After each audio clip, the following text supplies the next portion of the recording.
చిన్నప్పటి నుంచి కూడాను ప్రతి ఒక్క మనిషి వాళ్ళ ఇంట్లో ఏదైతే తెలుస్తుందో అదే దేవుడని నమ్ముతారు. ఆ తల్లిదండ్రులు ఏదైతే నేర్పుతారో స్కూల్లో నేర్చుకుంటారో అదే.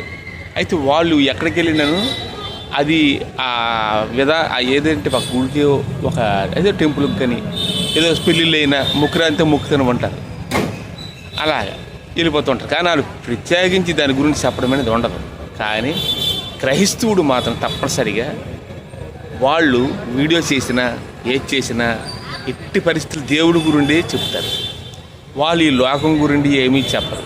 వాళ్ళ స్వభావం అంతాను దేవుని వైపే చెప్తుంటారు, దేవుడి గురిండే చెప్తారు. మరి ఎంతమంది దేవుడైనా అనేవారు కదా, మరి ఇది దేవుడే కదా.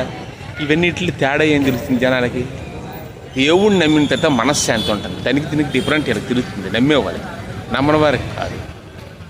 అప్పుడు ఏం చేస్తారంటే ప్రభువులో ఉన్న గొప్పతనం, ప్రభువులో ఉన్న మనశ్శాంతి ఇవన్నీ జనాలకి చెప్పడానికి ప్రయత్నిస్తారు.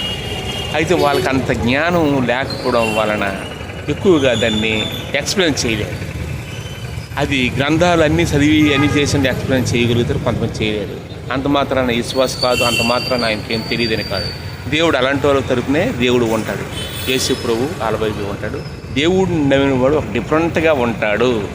దాన్ని బట్టే దేవుడిని అతను నమ్మాడు, ఈయన నమ్మిన దేవుడే అని నమ్మచ్చు. Thank you.